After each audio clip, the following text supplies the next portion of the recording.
Intelligence artificielle et doublage, est-ce qu'on est face aujourd'hui à une profession menacée? Y a-t-il urgence à protéger les artistes? On en parle tout de suite avec Françoise Cadol, bonjour. Bonjour. Comédienne, auteure, metteur en scène. On a vu récemment au théâtre La Femme qui ne vieillissait pas, adaptation que vous avez faite du roman de Grégoire Delacour et mise en scène par Tristan Petit-Gérard. Vous prêtez votre voix à de nombreuses comédiennes, dont Angelina Jolie, Sandra Bullock, Patricia Arquette, que des noms que j'adore, mais également votre voix, on l'entend aussi dans des documentaires, dans des livres audio. À côté de vous, Jonathan Elkaïm, bonjour. Bonjour. Vous êtes avocat en propriété intellectuelle au sein du cabinet Hiro Avocat. Alors vous êtes un passionné du secteur du doublage, si j'ai bien compris. Très présent sur ces sujets d'intelligence artificielle, en tout cas de développement dans le secteur artistique. Vous avez déjà montré votre mobilisation. Donc on a deux experts qui peuvent nous éclairer sur la menace aujourd'hui de l'IA dans ce secteur. Alors je voulais d'abord vous faire commenter cette information qui pour moi a fait vraiment l'effet d'une bombe. C'était comme cette matérialisation d'un seul coup très brutal de l'IA peut remplacer aujourd'hui des humains dans des professions. Et donc c'est cette annonce d'Eleven Labs, plateforme spécialisée dans le clonage de voix par IA, qui avait dit que la voix du doubleur historique de Sylvester Stallone serait recréée artificiellement pour être utilisée dans le prochain film Armor. La fille du doubleur avait soi-disant donné son accord. Finalement, elle nous dit que c'était uniquement pour l'essai, pour un essai. Je voulais avoir votre réaction, vous, au moment où vous avez entendu parler de cette affaire. Alors moi, je suis tout de suite allée voir ce que ça donnait. Justement, j'ai écouté la bande-annonce, j'ai regardé la bande-annonce. C'est le comédien s'appelle Alain Dorval, dont on a pris la voix. Alain est décédé l'année dernière. Et c'est médiocre. Oui. C'est absolument médiocre. Et je tiens aussi à dire que le film avait été doublé par un comédien vivant. par un comédien et vivant, c'est pas un petit peu un pléonasme. Dont c'était la profession. Voilà, et donc il y a déjà doublé Sylvester Stallone, qui est Michel Vignier, qui est formidable. Donc voilà, j'ai juste vu cet essai de bande-annonce dont j'avais entendu dire aussi que oui, ça y est, le film était doublé par une IA, mais pas du tout. Il y a juste eu un essai. Un essai ou un rétropédalage, on ne sait pas exactement. Justement, votre réaction, vous, en tant qu'avocat très sensibilisé sur ces sujets, est-ce que vous vous êtes dit, oula, ça y est, là, on y est? Alors oui, je pense qu'on se l'est dit tous à un moment, on y est effectivement, mais ça démontre aussi les limites malheureusement de notre droit aujourd'hui, puisqu'on sait que la voix des personnes décédées n'est pas soumise à une autorisation express, puisque le principe est très clair, c'est que de votre vivant, vous avez des droits personnels, comme un droit à l'image, comme un droit à la voix. À partir du moment où vous décédez, malheureusement, vous n'en avez plus. Et là, la jurisprudence... Et la famille ne peut rien faire. Alors justement, c'est ça toute la particularité, c'est que la jurisprudence nous dit qu'effectivement, les ayants droit peuvent, ou les ayants cause, c'est-à-dire les héritiers directs, peuvent effectivement agir lorsqu'il y a une atteinte à la mémoire de la personne défunte, mais cette atteinte est appréciée de manière extrêmement restrictive.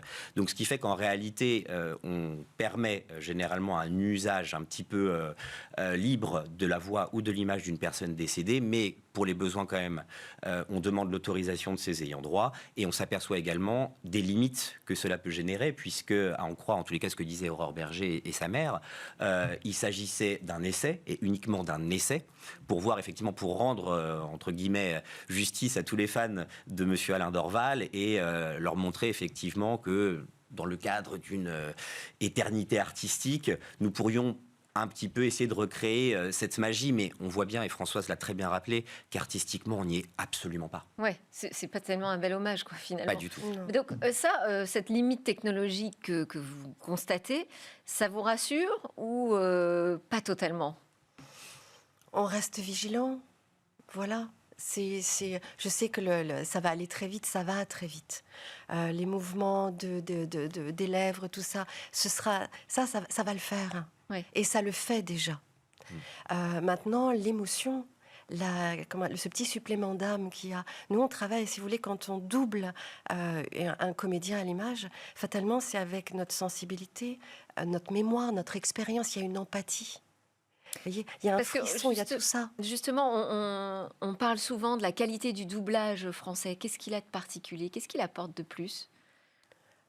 La qualité, La qualité est là. Il y a toujours cette recherche de la qualité. Vous savez, il y a vraiment une équipe énorme. On parle des comédiens qui doublent, Oui. mais c'est toute une équipe qui est là. Vous avez le directeur artistique, vous avez l'ingénieur du son que je remercie 1000 fois. Vous avez l'adaptateur qui a fait cette traduction, du texte original vers l'adaptation française. Vous avez les studios, tout ça compte. C'est toute une chaîne de personnes vivantes qui est là pour faire le doublage. Donc il y a une qualité, on prend le temps de... Et je pense que le maître mot est justement la qualité et le frisson, le supplément d'âme qu'on peut donner à ce métier. La sensibilité. Quel impact ça pourrait avoir demain? Parce qu'il y a quand même une mobilisation aujourd'hui des artistes autour de cette question. C'est qu'il y a un impact conséquent sur la profession, sur le secteur. Françoise. Quel impact? Oui, Moi, je sais pas comme vous voulez. les deux. L'impact, ça peut être au niveau des auteurs-adaptateurs, ça peut être... Ça touche tout le monde. Donc l'impact, c'est... ça pourrait, je dis bien, mettre plein de personnes de côté. Et c'est pour ça qu'on est là, avec toutes les associations, les syndicats, l'ADAMI, les voix.fr. On est accompagné par des avocats, on fait des tables rondes. Tout le monde est là, tout le monde est très présent pour justement regarder en face comment faire pour. Et puis je crois que notre ministre de la Culture a dit qu'elle nous accompagnait. Et donc voilà, on attend les actes maintenant. Bon, est-ce que je parlais de 15 000 emplois qui seraient menacés? Ça va au-delà, si j'entends ce que vous me dites sur finalement l'ensemble de l'accompagnement, bien sûr, dans une séance de doublage. Mais vous savez, ça touche le doublage, mais ça touche tous les métiers de l'audiovisuel, de l'écriture, les journalistes. On dépasse, ce sont des dizaines de milliers de personnes que ça touche. Et alors, qu'est-ce qui nous manque aujourd'hui? Vous avez commencé à évoquer les limites, par exemple, pour les voix d'une personne décédée. Qu'est-ce qui nous manque aujourd'hui dans l'arsenal législatif pour protéger les artistes? Alors, je pense que déjà, on a un arsenal législatif qui est assez bien fourni. D'une part, on a d'un côté l'interprétation de ces comédiens qui est protégée au titre des droits voisins du droit d'auteur, et de l'autre côté, on a la vie privée qui encadre strictement le droit à la voix ou le droit à l'image. C'est un droit personnel.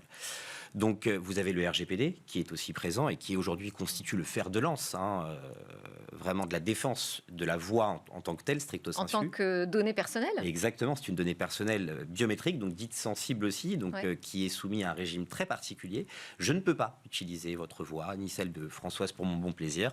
Il faut une autorisation express, il faut que je vous informe effectivement de l'intérêt légitime que je vais avoir à l'exploiter. Pour quelle finalité ? Et si vous n'êtes pas d'accord pour les finalités que je vous expose, eh bien, vous pouvez largement vous y opposer.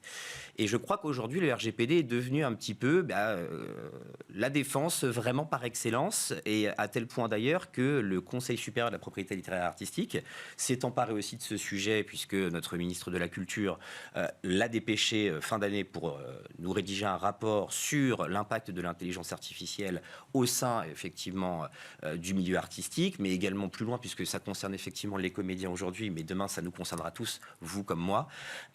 Et effectivement, l'un des premiers points sur lesquels ce conseil s'est attardé, c'est également sur la défense de ces données personnelles et justement le respect de ce RGPD. Et la CNIL, donc la Commission nationale informatique et liberté, suit également ce mouvement, puisqu'elle a rendu là, très récemment, début février, le 7 février je crois, 2 recommandations très utiles sur l'exploitation des intelligences artificielles génératives, en indiquant effectivement qu'aujourd'hui, lorsque vous allez... Sur la collecte de données ? Exactement, la collecte, la transmission de ces données, savoir exactement où elles vont, mais là, on ne vous les mettra plus dans des conditions générales d'utilisation. Vous savez, ces espèces de gros pavés que vous lisez vraiment à la va-vite pour justement accéder aux services. Que l'on valide. Et que vous validez justement rapidement. Là, ici, vous devrez normalement avoir un courriel, un message vocal, voire un formulaire qui vous expliquera effectivement l'intégralité des données qui pourraient être collectées à des fins d'entraînement. Donc c'est aussi ça qui est important. De l'autre côté, on a quand même un principe, c'est qu'aujourd'hui en droit, depuis 2019, la fouille de données pour entraîner une IA générative est un principe. Principe que l'on peut considérer à tort ou à raison comme étant légitime, voilà, mais il y a une exception, c'est qu'il y a aujourd'hui un droit d'opt-out. Ce droit d'opt-out vous permet de refuser aujourd'hui que votre contenu soit exploité. Le vrai problème, et c'est ce qu'on nous dit dans le Code de la propriété intellectuelle, c'est que ce droit d'opt-out, en fait, il doit être aisément compréhensible et lisible, ce qui n'est pas toujours le cas. Moi, je m'interroge aujourd'hui en pratique, comme beaucoup de juristes, sur la possibilité pour une IA aujourd'hui de se dire « Ah non, ce contenu, je n'y touche pas, tandis que celui-là, je peux ». Donc, aujourd'hui, la vraie problématique, c'est surtout d'encadrer ce droit d'opt-out. Et alors... Et puis si je veux faire rebondir quand même François sur les contrats, on pourrait exiger que la voix ne soit pas réutilisée de manière artificielle à des fins numériques et tout ça. Sauf que quel est le rapport de force aujourd'hui quand vous signez des contrats ? Alors sachez qu'il y a des studios qui dans leur contrat, c'est bien spécifié que notre voix ne sera pas utilisée pour autre chose. Voilà, donc il faudrait vraiment en fait un modèle de contrat. Il n'y a pas de pression à l'inverse de studios qui vous demandent par défaut d'accepter cette utilisation ? Je ne vais parler que pour moi, on ne m'a jamais proposé ça. D'accord, voilà. On n'en est pas encore là. Je sais que ça a été proposé par certaines boîtes à certains comédiens, mais en ce qui me concerne, ça n'a jamais été le cas. Voilà. Et qu'est-ce que vous demandez, vous, précisément ? Quelles sont vos revendications ? Je pense qu'il faut légiférer. Je pense que l'IA est un outil formidable, magnifique, qui permet plein de choses dans plein de domaines. Et je pense qu'il faut en faire un partenaire plutôt que de lutter contre. Mais pour ça, il faut légiférer. Il faut par exemple, quand quelque chose a été fait par une IA ou par un humain, que ce soit dit. Oui. Que les gens sachent, quand ils entendent, quand ils voient quelque chose, ça c'est généré par une IA, ça c'est généré par un humain. Vous savez, juste un petit souvenir que j'ai, le premier jour où je suis rentrée dans un studio de doublage, j'étais sur le pas du studio, et j'ai entendu la voix de la mère de ma sorcière bien-aimée. Or, cette série, je l'écoutais toute petite, avant d'aller me coucher. Et quand je suis rentrée, je me dis, oh, elle est où ? Je l'aime. Oui. Okay. Maintenant, on me dirait, je rentrais, non mais cette personne n'est pas vivante. Moi, ça change tout.